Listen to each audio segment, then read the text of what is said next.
G'day, today in episode 457 of Trent365, a gentle reminder about being beholden to the platform. G'day.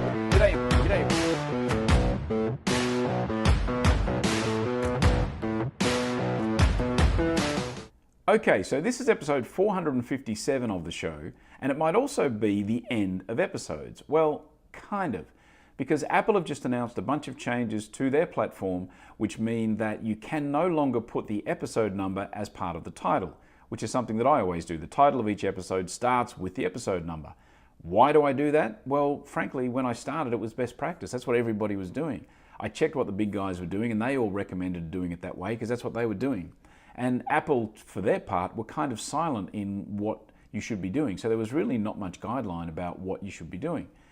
Now, of course, what's happened is that they've decided to change that. And look, I think a lot of us who've been podcasting for a while have been complaining that Apple doesn't do more with the platform to make it easier for people to find podcasts and all these things.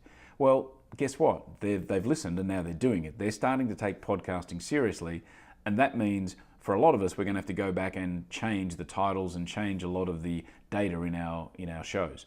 So it's a pain in the bum. Podbean, which is where I put my podcast, they've recommended I go back and edit every episode title so that I remove the episode numbers. So that's pretty much taken care of my weekend. And again, like I said, I think it's long-term for the good. There's a bunch of other changes about how you can, sort of not stuff your titles and stuff your author title and episode title and show title with keywords, which a lot of us have been doing because, again, kind of best practices in lieu of anything else.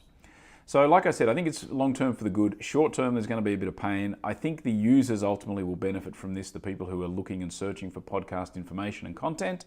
And for those of us that are producing the content, well, it's a gentle reminder that, we're all beholden to the platform. Even the big guys who've got their big websites and people sign up and thousands of members and everything else, those guys still rely on the distribution platform that is iTunes, that is Apple Podcasts now.